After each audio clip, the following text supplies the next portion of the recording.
सरकार और जनता को क्या क्या फायदे हुए, सीएम मनोहर लाल ने विधानसभा में गिनवाए और कहा कि परिवार पहचान पत्र एक महत्वाकांक्षी कार्यक्रम है जिसका प्राथमिक उद्देश्य सरकार की कल्याणकारी योजनाओं और अन्य सेवाओं को लाभार्थी के द्वार पर, घर पर पहुंचाना है।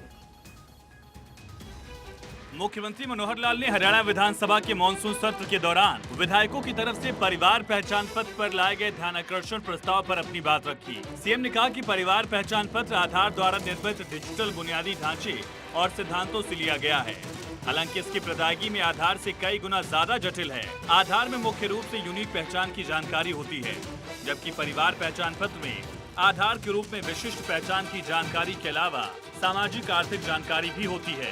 आधार पहचान के अलावा किसी भी डेटा को सत्यापित नहीं करता। उदाहरण के तौर पर आधार में जन्म तिथि सत्यापित नहीं होती। दूसरी ओर पीपीपी में उपलब्ध हर जानकारी को फील्ड की विशिष्ट प्रक्रियाओं के जरिए सत्यापित किया जाता है। ये पीपीपी को लाभार्थियों की सक्रिय रूप से पहचान करने में सक्षम बनाता है, जबकि आधार लाभार्थियों की पहचान करने में सक्षम नहीं है, बल्कि दोहराव को ही समाप्त कर सकता है। यह आधार द्वारा निर्मित डिजिटल बुनियादी ढांचे और सिद्धांतों से लिया गया है। हालांकि इसकी प्रदायगी में ये आधार से कई गुना अधिक जटिल है। आधार में मुख्य रूप से यूनिक पहचान की जानकारी होती है, जबकि पीपीपी में आधार के रूप में विशिष्ट पहचान की जानकारी के अलावा सामाजिक आर्थिक जानकारी भी होती है। आधार पहचान के अलावा किसी भी डेटा को सत्यापित नहीं करता है। उदाहरण के तौर पर आधार में जन्म तिथि सत्यापित नहीं होती।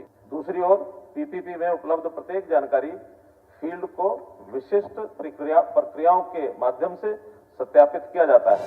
सीएम ने कहा कि आधार को बड़े पैमाने पर तैयार करने और योजनाओं के साथ एकीकरण करने में 6 साल से ज्यादा का वक्त लगा, जबकि पीपीपी बीच में कोरोना वायरस महामारी के बावजूद 2 साल में तैयार कर लिया गया।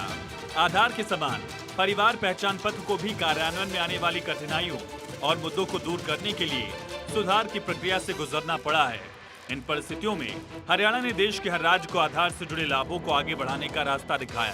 आधार को बड़े पैमाने पर तैयार करने और योजनाओं के साथ एकीकरण करने में 6 साल से अधिक का समय लगा, जबकि पीपीपी बीच में कोरोना वायरस महामारी के बावजूद 2 साल में तैयार कर लिया गया। आधार के समान पीपीपी को भी कार्यान्वयन में आने वाली कठिनाइयों और मुद्दों को दूर करने के लिए सुधार की प्रक्रिया से गुजरना पड़ा है। इन परिस्थितियों में हरियाणा ने देश के हर राज्य को आधार लाभों को आगे बढ़ाने का रास्ता दिखाया है।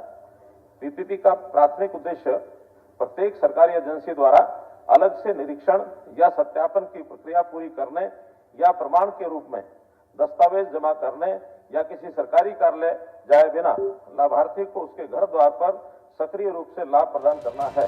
मुख्यमंत्री मनोहर लाल ने कहा कि पीपीपी का प्राथमिक उद्देश्य हर सरकारी एजेंसी की तरफ से, जबकि पीपीपी बीच में कोरोना वायरस महामारी के बावजूद 2 साल में तैयार कर लिया गया। आधार के समान परिवार पहचान पत्र को भी कार्यान्वयन में आने वाली कठिनाइयों और मुद्दों को दूर करने के लिए सुधार की प्रक्रिया से गुजरना पड़ा है। इन परिस्थितियों में हरियाणा ने देश के हर राज्य को आधार से जुड़े लाभों को आगे बढ़ाने का रास्ता दिखाया। लोगों के डेटा तत्वों का संकलन होता है, जो योजनाओं और सेवाओं के लिए पात्रता निर्धारित करने के मकसद से विभिन्न सरकारी एजेंसियों द्वारा अपेक्षित है। प्रत्येक डेटा फील्ड को अनुकूलित और परिभाषित प्रक्रियाओं के जरिए वेरीफाई किया जाता है। हर परिवार का डेटा परिवार के एक सीनियर शख्स की तरफ से साइन करके स्व घोषणा के आधार पर एकत्र किया जाता है और फिर अलग से सत्यापित किया जाता है। परिवार पहचान पत्र में एक परिवार के सभी व्यक्तियों के डाटा तत्वों का संकलन होता है, जो योजनाओं और सेवाओं के लिए पात्रता निर्धारित करने के उद्देश्य से विभिन्न सरकारी एजेंसियों द्वारा अपेक्षित है। प्रत्येक डाटा फील्ड को अनुकूलित और परिभाषित प्रक्रियाओं के माध्यम से सत्यापित किया जाता है। परिवार पहचान पत्र में पारिवारिक रिश्तों का भी जिक्र होता है। हर परिवार को 8 अंकों की पारिवारिक आईडी दी जाती है। पारिवारिक संरचना को भी हर वक्त अपडेटेड रखा जाता है, जिसमें जन्म, मृत्यु या शादी की वजह से होने वाले बदलाव जहां तक मुमकिन हो इलेक्ट्रॉनिक रूप से स्वचालित रूप से एकत्रित और अपडेट किए जाते हैं। मुख्यमंत्री मनोहर लाल ने कहा कि परिवार पहचान संख्या से कई योजनाओं और सेवाओं के लिए शपथ पत्र या दस्तावेज जमा करने की जरूरत नहीं है।